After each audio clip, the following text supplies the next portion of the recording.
It takes God-given talent. That's the first ingredient.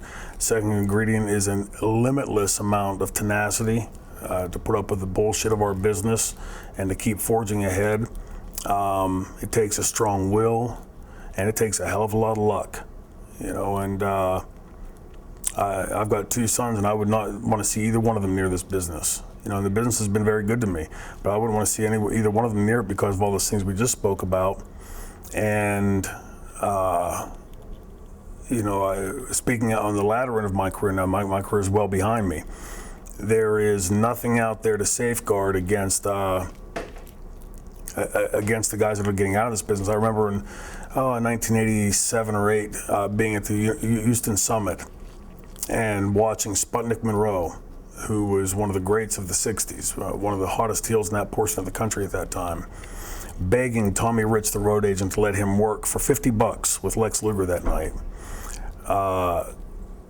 Desperate for a $50 payoff at 65, 68, maybe 70 years old to get in there with thrown around by a big musclehead lug that wasn't very good at his craft.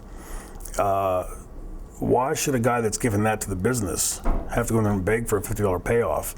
They should be able to easily use his talents in some way in the back, in some way in the dressing room. When you look at, I don't know what the numbers are now, but whenever I was in the business, I used to know all the numbers like the back of my hand.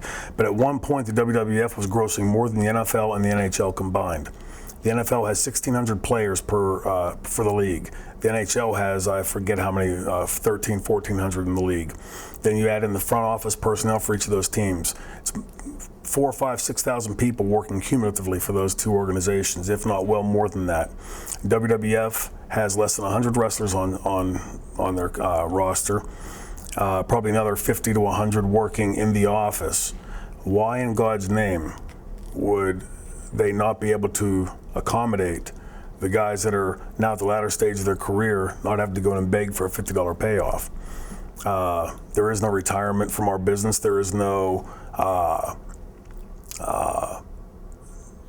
benefits of any sort. You know, once you get to that level, if you haven't saved your money, which is pretty hard to do, and a lot of these guys are just, getting by as it is in their career.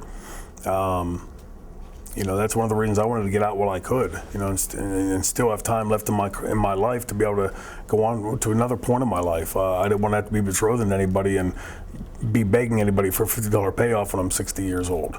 And it's just another thing that, that shames me of our business.